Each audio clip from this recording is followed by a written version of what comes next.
Imagine a mid-range smartphone offering a bunch of flagship-level gaming features and performance. That's what the Realme 14 5G brings to the table.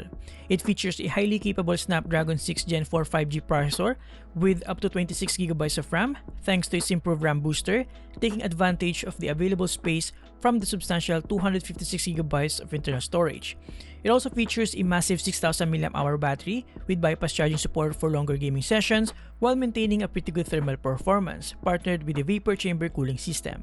It also features a pretty standard 6.67-inch Full HD Plus AMOLED display with up to 120Hz refresh rate and 2000 nits peak brightness with stereo speakers. All of these are packed inside the sleek futuristic mecha design and construction with IP69 all-around waterproof protection.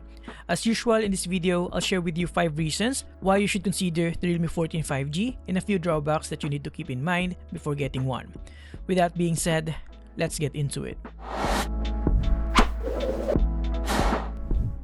As always, honest disclaimer, this video is not paid, but Realme provided us a review sample for me to share with you my honest experience. They will not see this video or my script prior to release. Now, the first reason why I should consider the Realme 14 5G is the very reason why it stands out in the mid-range smartphone market space, and that is gaming features and performance.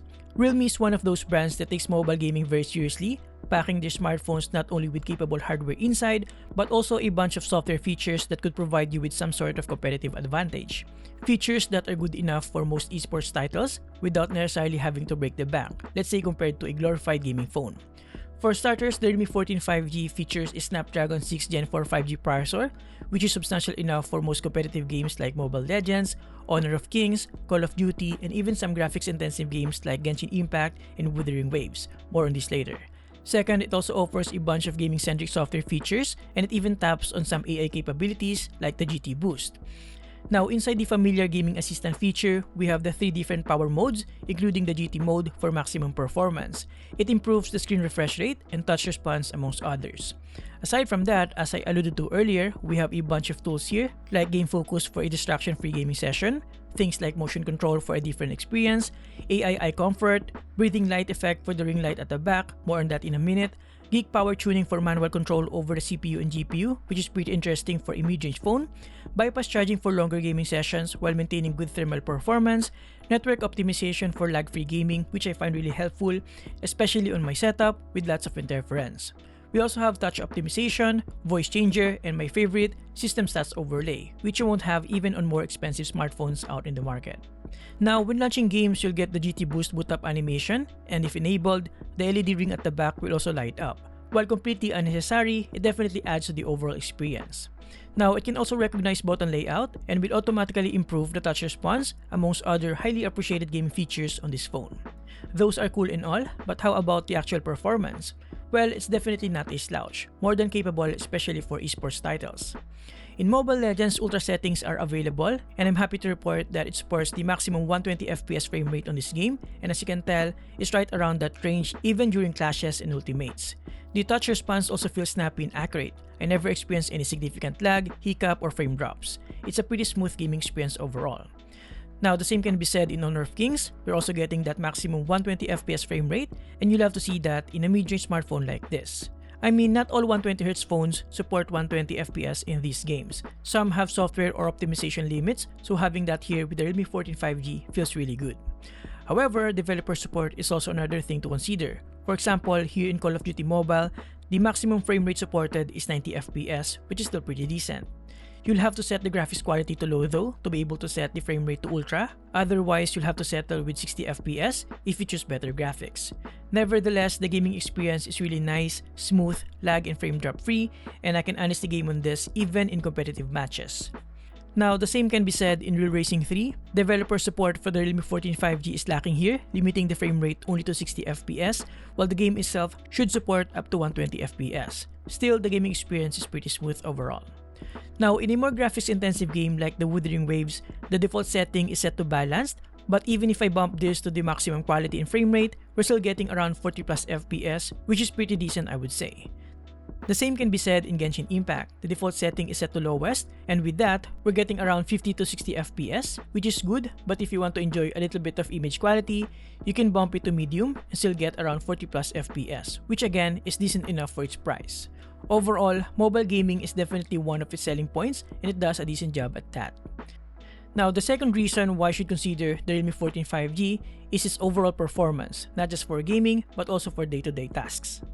With a capable processor, substantial RAM, and internal storage, browsing through the user interface feels smooth and stable, with no hiccups whatsoever. And thanks to an improved RAM booster feature, which allows you to extend the RAM up to plus 14GB for a total of 26GB, opening multiple apps at the same time and keeping them at the background won't be an issue at all. Now, my sample here scored a decent 773,635 in Antutu benchmark, which is more than its advertised 760,000 score. As you can tell, the maximum temperature throughout the process is only around 36 degrees. And really, after several hours of gaming sessions, I never felt any overheating whatsoever, and that's because of the vapor chamber cooling system. With that said, here are the rest of the benchmarks that I ran on the Realme 14 5G so that you can have some idea of what you can potentially compare with your current or target smartphone.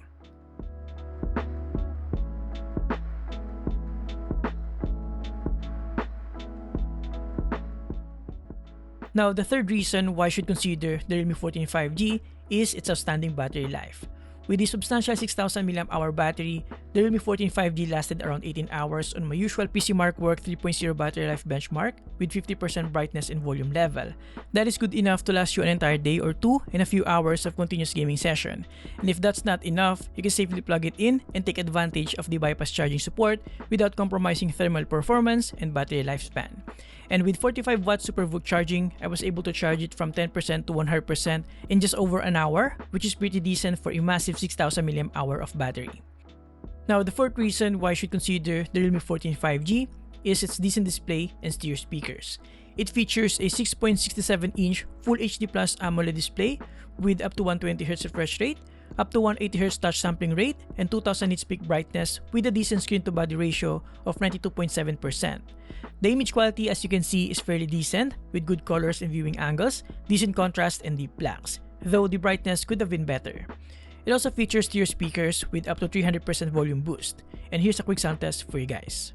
Alright, so Realme has finally released its latest number series smartphones targeted towards mobile gamers with a slew of hardware and software features that, as per my experience, provide a pretty decent gaming experience.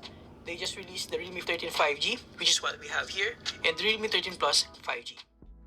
And lastly, the fifth reason why you should consider the Realme 14 5G is of course its futuristic mecha design and construction tailored towards the younger generation of mobile gamers.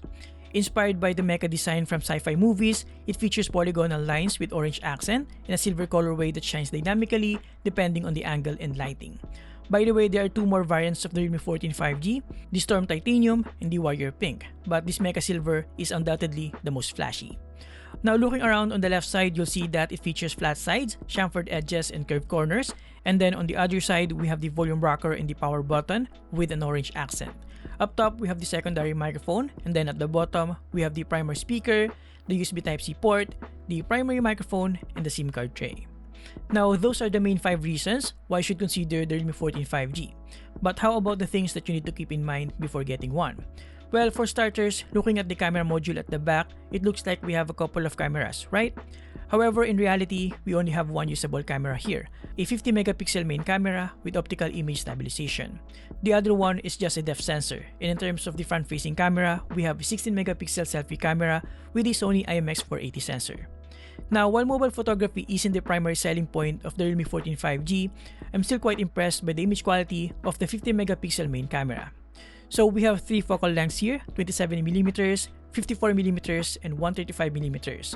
But all of these are using the 50 megapixel main camera. And as you can tell, the images look decent enough for both the 27mm and 54mm. The 135mm is usable, but the lower resolution from the in-sensor zoom is quite apparent here. On the other hand, the 16 megapixel selfie camera is surprisingly decent, even in low light situations. And what I like about this is that the image processing for all of these images is really good. And while it doesn't offer the versatility of a typical dual or triple camera system, you can still get fairly decent photos with the Realme 14 5G. Second, it doesn't have a micro SD card slot, so for a phone tailored for gaming, that's another thing to keep in mind. Lastly, while the Mecha Silver design looks absolutely sleek when clean, it's easy to gather smudges and fingerprints compared to other designs and finishes. By the way, before I forget, it also has a fairly accurate under-display fingerprint sensor and features realme UI 6.0 based on Android 15. Overall, to conclude, I honestly think that the Realme 14 5G for its price of 17,999 Philippine pesos is a decent option if your priority is mobile gaming. It offers an aesthetically pleasing design, durable construction, decent display, outstanding battery life, and highly capable hardware specifications, partnered with a bunch of gaming software features. And there you have it, guys. Thank you for watching. Huge thanks to Realme Philippines for sending this in. Again, this video is not paid, and they'll see this video at the same time as you do. I'll put some links below if you're interested. Now, if you're looking for yet another flashy smartphone, make sure to watch my review of the Nothing Phone 3a by clicking this. Thank you for watching, subscribe if you appreciate this video, and see you next time. Have a great day, guys. You're awesome.